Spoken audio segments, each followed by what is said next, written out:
Assalamualaikum warahmatullahi wabarakatuh. Kembali lagi bersama saya Nailil Faikoh, mahasiswa PPG Prajabatan dari Universitas Pakuan Bogor. Pada kesempatan kali ini saya akan melanjutkan penyampaian rangkuman topik 6 tentang isu-isu penyelenggaraan pendidikan dan pembelajaran di sekolah dalam perspektif sosial, budaya, ekonomi, dan politik. Selamat menyaksikan.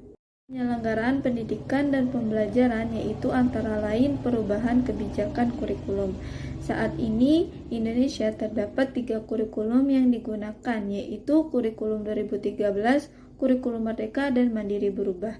Kebijakan perubahan kurikulum ini membutuhkan kajian yang lebih matang untuk mempersiapkan kesiapan baik dari guru maupun peserta didik.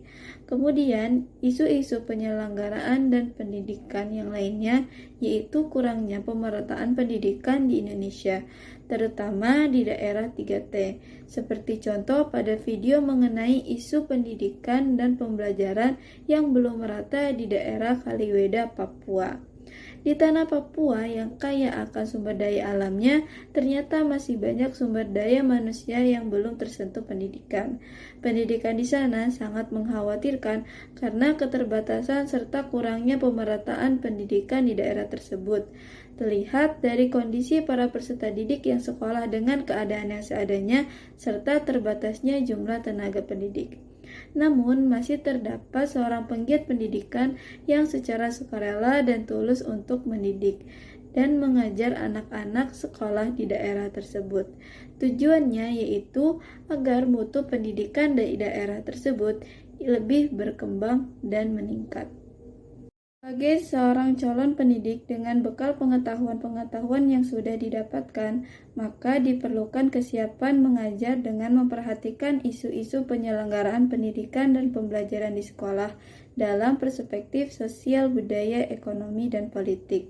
Karena hal tersebut menjadi kewajiban pendidik untuk memberikan pembelajaran yang terbaik kepada peserta didik yang disesuaikan dengan kebutuhan dan karakteristiknya.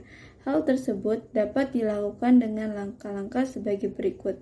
Step yang pertama, melakukan observasi lapangan untuk mengetahui kondisi dan keadaan lingkungan sekolah yang mendukung proses penyelenggaraan pendidikan dan pembelajaran di sekolah dengan memperhatikan kondisi sosial, budaya, ekonomi, dan politik dari peserta didik maupun lingkungan sekitar.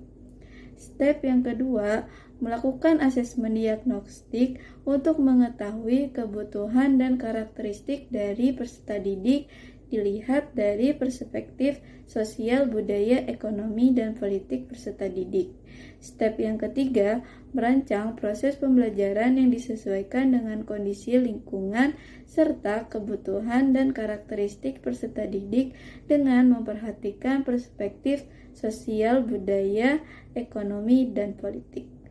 Penyampaian rangkuman topik 6 tentang isu-isu penyelenggaraan pendidikan dan pembelajaran di sekolah dalam perspektif sosial, budaya, ekonomi, dan politik. Semoga bermanfaat. Terima kasih telah menyimak video dari awal sampai akhir dari topik 1 sampai topik 6. Wassalamualaikum warahmatullahi wabarakatuh.